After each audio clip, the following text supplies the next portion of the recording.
Alright, my little math friends, here we are at the very end of Chapter 9, the last part of Chapter 9, 9.5b, and this will be the end of our geometry unit for this year.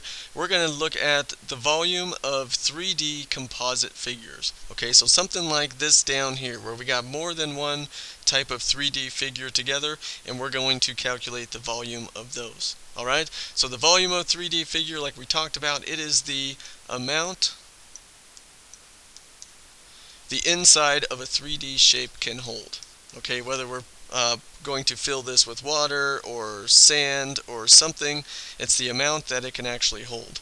Okay, and here's our two formulas that we're going to be using. We used them in the last video for 9.5a, and we're going to use those again. Okay, so how we start calculating the volume of a composite figure where we got two things together. We have a rectangular prism and we have a triangular prism over here. We are just going to calculate the volume of one of them and then calculate the volume of the second one, and then we'll add those together. Alright, simple as that. So let's start with the rectangular prism. To find the volume, we need the length, and we need the width, and we need the height. So if we take 30 times 13 times 13, and we multiply all those together, that is going to get us a pretty big number, 5,070. Okay, so that's the volume of our rectangular prism. Now let's take a look at the triangular prism. We are going to need the length, we're going to need the width, and then we're going to need the height, which we're going to use this right here. This is our true height.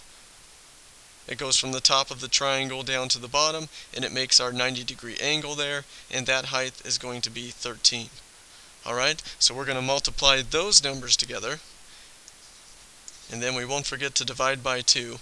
So we got 30 times 9 times 13, and when we multiply that together, that's going to get us 3,510. Alright, and then remember, we got to divide this one by 2 because we have a triangular prism. Divide that by 2, and we are left with 1,755. Okay, so here's my volume for the rectangular prism. Here's the volume for the triangular prism. Now we just need to add those together.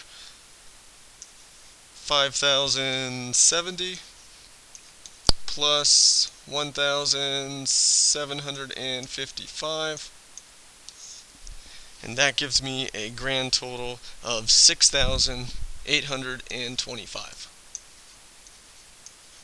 And this is in inches, is our units, to the power of 3. Alright, so that would be the total amount of volume this entire shape could hold. Okay, so there's our first example. Let's take a look at one more example that I have for you. This time, we have 3 rectangular prisms all connected together. So we are just going to calculate the volume of each one of those 3, and then we will add that together. Alright, so the volume of our rectangular prism is the length times the width times the height. So let's start over here on this side, and then we'll just work our way across with each one. Okay, so this first rectangular prism we need the length, we need the width, which is going to be 3, and we need the height. Okay, so we got the length, we have the width, and we have the height right here.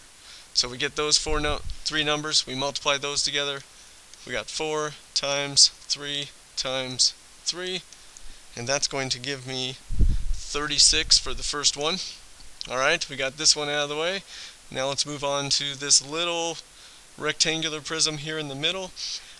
We need the length, which is 2, we need the width, which is 1, and we need the height, which is also 1. Okay, so we got, this one's pretty simple. 2 times 1 is going to give me 2. Okay, Last one here. This rectangular prism is the same exact size as this other rectangular prism. Notice how it has a width of 4, or a length of 4. It has a height of 3, and it has